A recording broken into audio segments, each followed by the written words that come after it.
The chair and I recognize the gentleman from Texas, Mr. Green. Thank you, Mr. Chairman. I thank the witness for appearing as well. Mr. Carson, Mr. Secretary, Dr. Carson, sir, you have indicated that there will be substantial cuts to the budget that HUD has.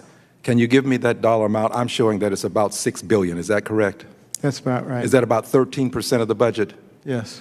And will these cuts, Mr. Carson, come from public housing, housing vouchers, community development block grants, and other aid to low-income persons?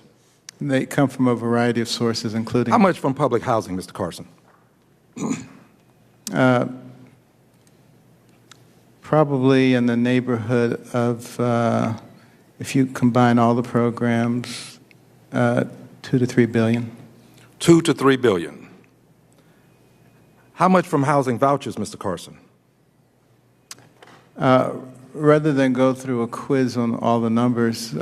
It's not a quiz, Mr. Carson. I have the time to ask you questions about things that you should have some knowledge of. If you have no knowledge of them, you can simply say so. I'll accept it as an answer. But this is something that's within your bailiwick, my dear sir. How much from housing vouchers? Again, you know, I can give you that number, but... Well, if you would give it to me, I would greatly appreciate it, because I'd like to go on to community development block grants. Well, here's my point. I agree with you that it's difficult to do these things. That has little to do with my question. You're answering a question that I'm not asking, to be quite candid with you. So would you kindly tell me how much HUD is how much you're going to cut from the HUD budget as it relates to housing vouchers? Now, if you don't know, it's okay to say you don't know, Mr. Carson. I don't hold you to things that you don't know. How much are they going to cut? Let's just move on and say that I don't want to offer a number because it's subject Why to would the Secretary of HUD not give the number, the amount that you're cutting from housing vouchers, Mr. Carson? Because you're the Secretary of HUD. Because you're making the cut. Because we've already talked about the total amount of the cuts. Well, the total amount does not help me when it comes to the housing vouchers. I have people who use housing vouchers, and I need to be able to explain to them, Mr. Carson, how much the cut portends for them. How much, Mr. Carson? Let's hear your number. Well, Mr. Carson, forgive me for coughing while speaking, but Mr. Carson, you're the witness testifying today. And if you want a moment to ask someone behind you, I would gladly accord you that moment. I don't want to open the book and look at the numbers. I see. So you choose not to say how much you're cutting from housing vouchers, or how much you're cutting from community block grants, Mr. Carson? I want to talk about... Mr. Carson, you don't get to talk about what you want to today.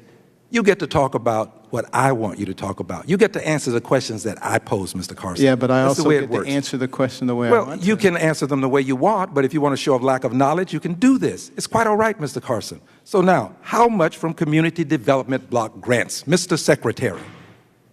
Again, I'm not willing to sit there and... So you don't know how much from community development block grants? I'm not going to go through the list, this much, this much, and this much. I think that's I'll move on, Mr. Carson. I accept your lack of knowledge. Now, Mr. Carson, there seems to be a belief among the ranks of those who have opportunities to help others, who have been blessed themselves. They seem to think that the rich need more, that the poor can do more with less, but the rich will have to have more to do more. Mr. Carson, if poor people could do more with less, there would be no poor people. Poor people are not poor because they choose to be. I know about your state of mind comment, but they're not poor because they choose to be poor. Have you not noticed, just for edification purposes, and I'm sure that you're aware of it, but there may be people who are listening who are not. Black unemployment, Mr. Carson, is always, with some exceptions, about twice that of white unemployment. There are many reasons for this, but that fact has a lot to do with what people can do with money that they have and what they can't do with the money that they don't have. There are other factors involved in this country other than a state of mind. There is still, Mr. Carson, invidious discrimination in the United States of America. While you may not suffer it, there are others who do.